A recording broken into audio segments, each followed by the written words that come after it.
About 5 years ago, I met a wise and wealthy man who had spent his entire life studying success, and he'd reached a clear conclusion concerning the reason for success in life and especially in business. He's dead now, but I'll never forget what he told me, because I immediately recognized that he put the finger on my reason for success and yours, as we'll talk about in a minute. He said the key to success was to set a goal and then to stay with it until you achieve success in at least one important thing. He said that your subconscious mind will then accept that success experience and store it as a pattern, like a template. And then from then on, your subconscious will drive you and direct you and guide you to repeat the pattern of success in other things that you attempt. Another way of saying it is that nothing succeeds like success. Psychologists have demonstrated that achievement brings you a natural high. Once you've experienced your first great success, then not only are you unconsciously programmed to repeat it, but nothing else will ever give you the same wonderful sense of satisfaction. All high achievers know that. Anyway, I learned the truth of this idea many years ago when I first started traveling. I spent 8 years traveling around the world. And in many ways, a trip or a journey is a metaphor for life. My first big trip was that, and much, much more. It had such an enormous impact on me that I've never really gotten over it. My whole life has been different as a result of what I call the Sahara crossing. Let me tell you about it. When I was 18, 3 friends and I decided we'd go off and see the world. We were well out of high school, and we were laboring in sawmills on the West Coast. This is in 1963, and a lot of our friends were heading for Europe to travel around with backpacks. So we decided to do something different. Nobody else was going to Africa, so we decided we'd go to Africa.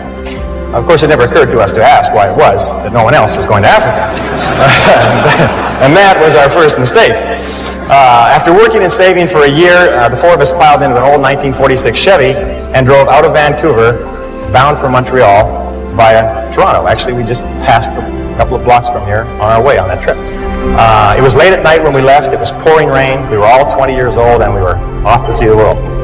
Anyway, I learned later that almost every great venture begins with an act of faith, like driving into the dark, into the unknown. In a way, nature protects us by shielding us from knowledge of the difficulties and obstacles that lie ahead. Because if we really knew all the problems we would face, the setbacks, the suffering, the temporary failure, and the disappointments, many of us would hesitate about ever even starting out at all. And our plan was to drive across country to Montreal, get jobs on ships to work our way across the Atlantic, and then head south across Europe to Africa. Pretty basic plan. However, as it happened in Montreal, one of the guys decided to give up and go home, and so he left us. Well, that left 3.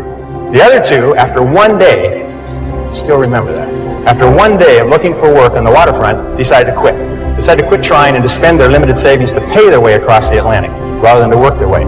I tried to talk them out of it. I told them that quitting is a habit.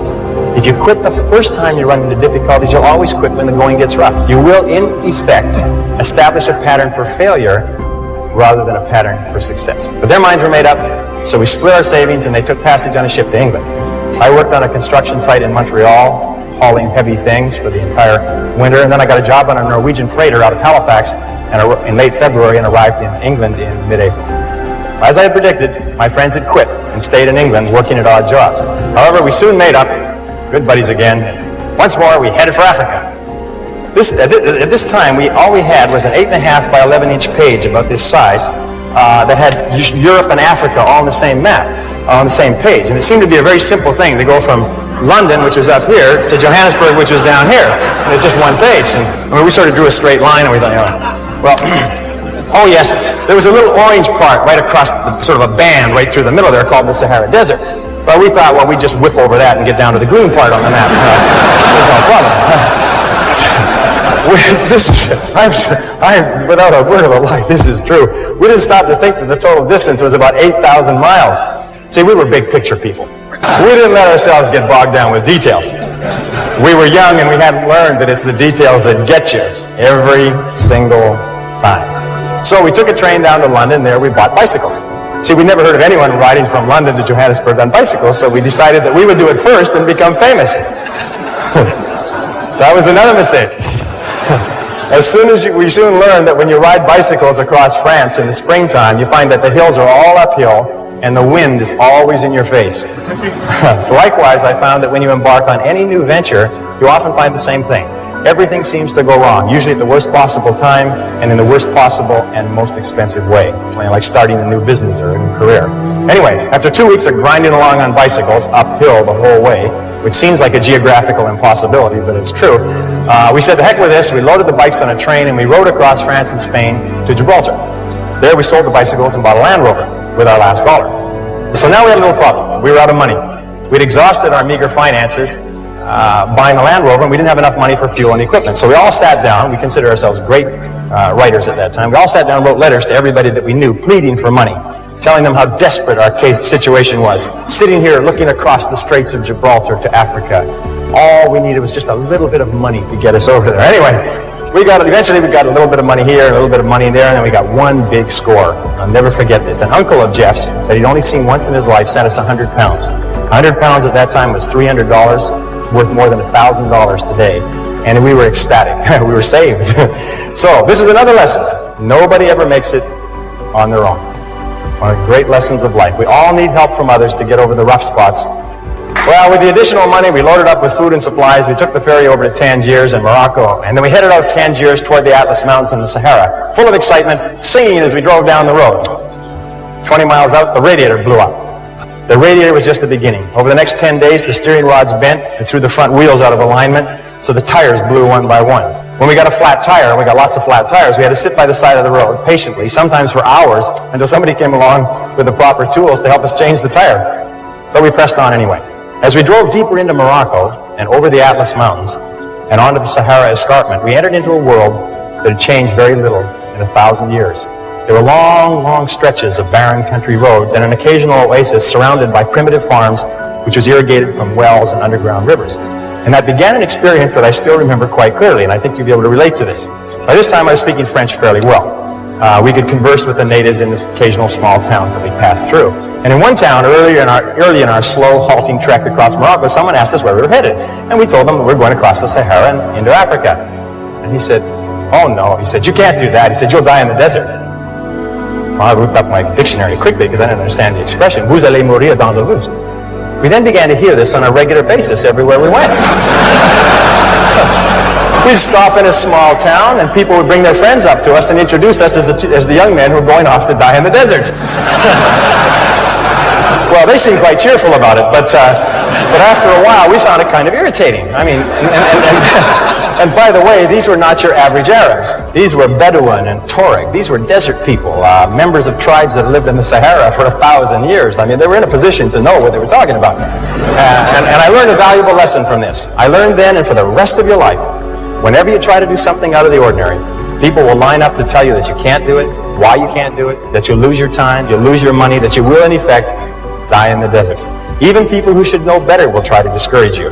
To achieve anything greater worthwhile, you must train yourself to rise above these people, ignoring them and pressing on towards your goal regardless. Your time is your most valuable asset, and your ability to use your time, to spend your time well, largely determines your success and your income and everything that happens to you. And this brings us to what we call the law of forced efficiency. Now, the law of forced efficiency says there is never enough time to do everything, but there's always enough time to do the most important tasks. When you start to get under the gun, you have tremendous pressure. You have to have a job or task or project complete by a certain time. It's amazing how efficient you become. You become forced to be efficient. So the key in using the law of forced efficiency is to get really efficient before you run out of time. And the way you do it is you ask a couple of questions. One of the questions you ask is, what are my most valuable tasks? What are my most important tasks? What are the things that you do each day that are more important than anything else? Another question you can ask is, why am I on the payroll? What results have you been hired to accomplish? Of all the results that you can accomplish, what are the most important results that you could accomplish today? It's amazing. If you ask entrepreneurs, how important are sales to your business? You know what they'll say? Oh, they're very important. Then if you follow entrepreneurs around for any period of time, one study showed that the average entrepreneur spends 11% of his time on sales and marketing. And the other 89% of the time is spent just doing busy work. And of course, once you start to do busy work, the busy work it increases and increases almost like rabbits multiply. A third question you can ask for the law of forced efficiency is, what can I and only I do that if done well will make a real difference? Every hour there's an answer to this question for you. What can you and only you do that if done well will it'll make a real difference. This means that if you don't do it, nobody else will do it. But if you do it and you do it well, it can make a difference to your life and to your business. And the final question for forced efficiency is this: what is the most valuable use of my time right now? This is the greatest of all questions in time management. And all the books and tapes and courses and time management systems all come down to the answer to this question: what is the most valuable use of your time right now? Whatever your answer to that question is, minute by minute and hour by hour, be sure that you're working on that and not something else. And you become one of the most efficient people in your business.